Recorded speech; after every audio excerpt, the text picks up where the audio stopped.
iyadoo maanta ay ku asteeysan tahay 14 November maalinta cudurka macaanka adduunka looga aqoonsaday ayaa jaamacadda Himilo ee magaalada Muqdisho ay soo qaban qaabisay xuska maalintan. Waxa uu horeyntii madasha ka hadlay Dr. Cabdullaahi Yuusuf Naaji oo ah dhiinka kulliyadda caafimaadka ee jaamacadda Himilo, waxaana uu sharaxaad ka bixiyay ujeedka kulankan.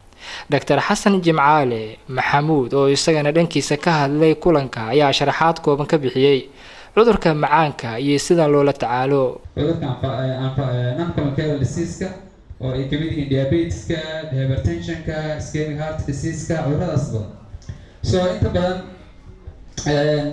2013 dadka estimation-ka la sameeyay globally waxay ahayd 382 milyan oo qof in diabetes qabaan. waxaa la rajaynayaa marka 2035 inuu gaaro inuu 55% ka badan inuu dib inuu maxuu ahaay oo laba jibaarmo kaasoo gaari kara 592 milyan inuu gaari karo. Almost hadda sanadkan waxaa lagu qiyaasaa dadkan 415 milyan inay qabaan. Dr. Xuseen Abshir oo ah dhakhtar caafimaad oo qabiir ah ayaa sidoo kale dadkii ka soo qayb galay kulankan weydiiyay su'aalo kooban oo ku aadan cudurka macaanka iyo qaabka looga hortago.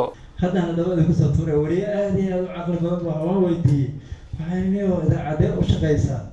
idaacad waxaan u shaqeeyaa way yiri CCTV waa idaacadana hore u maqalba Canada ku arki jiro idaacadaas ay ka jirtaa CCTV.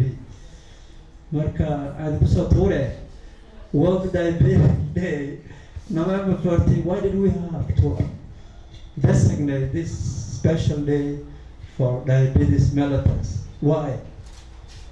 Why did we pick this particular day for diabetes mellitus? What's the point? What's the significance of this particular day? ugu dambeyntii waxaa kulankan soo xiray gudoomiyaha jaamacadda Himilo Cabdikariin Xaaji Aadan. 10% waxaa la tilmaamay haddii la qaato waxay xal u noqonaysaa mushkilad weyn oo jirtay in la xaliyo. anaga kalima adduunka oo dhan ay caan ka tahay in wax la sheego, laakiin qaadashada iyo fulinta iyo hirgelinta iyo taabagelinta binaadamka adduunka ku nool oo dhan ay ku wada yar tahay.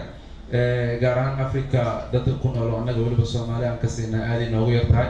goorajeenina insha Allahu tacaala levelka uu maanta taagan yahay sokorta ay taagan tahay oo guri walba maanta laga wada cabanay ka taagan tahay oo familieska inay wada haysato.